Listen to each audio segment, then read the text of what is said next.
Good evening. Reports of a gunman at an Alta Vista high school caused panic today. Police moved in and sealed off the area. 3 schools were locked down: Ridgemont, St. Patrick's, and Charles H. Hulse.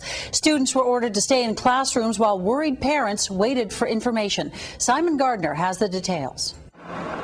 By 1 o'clock, police were searching for 2 men with guns, and students were spreading wild stories that would later prove untrue.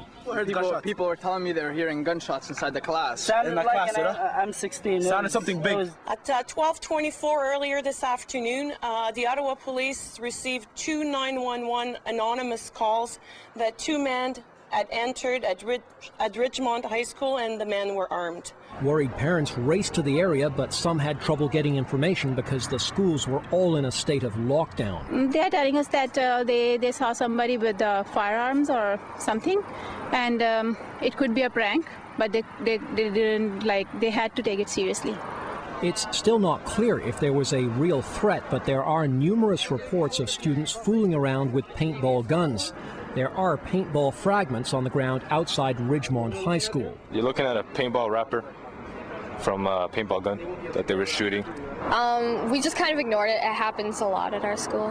You know, paintball guns, guys having fun at lunch. Did someone confuse paintball guns for more lethal weapons? At this point, police and school board officials are saying very little.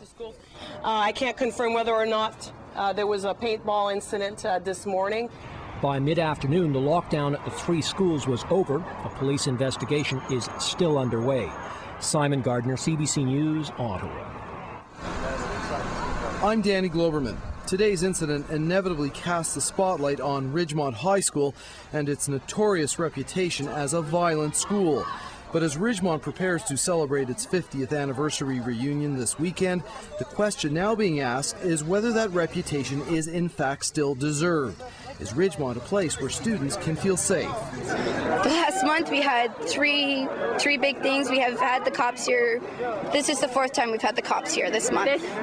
This year, and it's only, what, October? Yeah. Last year there was the Somalis versus like the white people, but that all started because one guy hit a girl.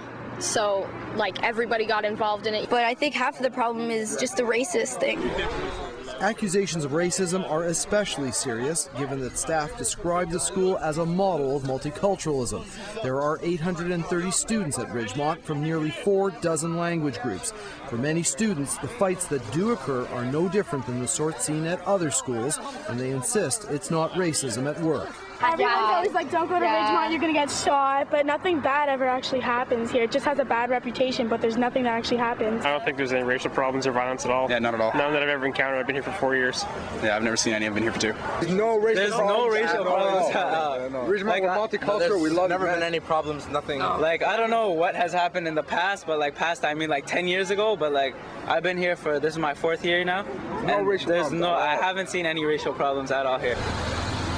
Which is exactly what the school has been saying lately. Students observe there appears to be zero tolerance for troublemakers now.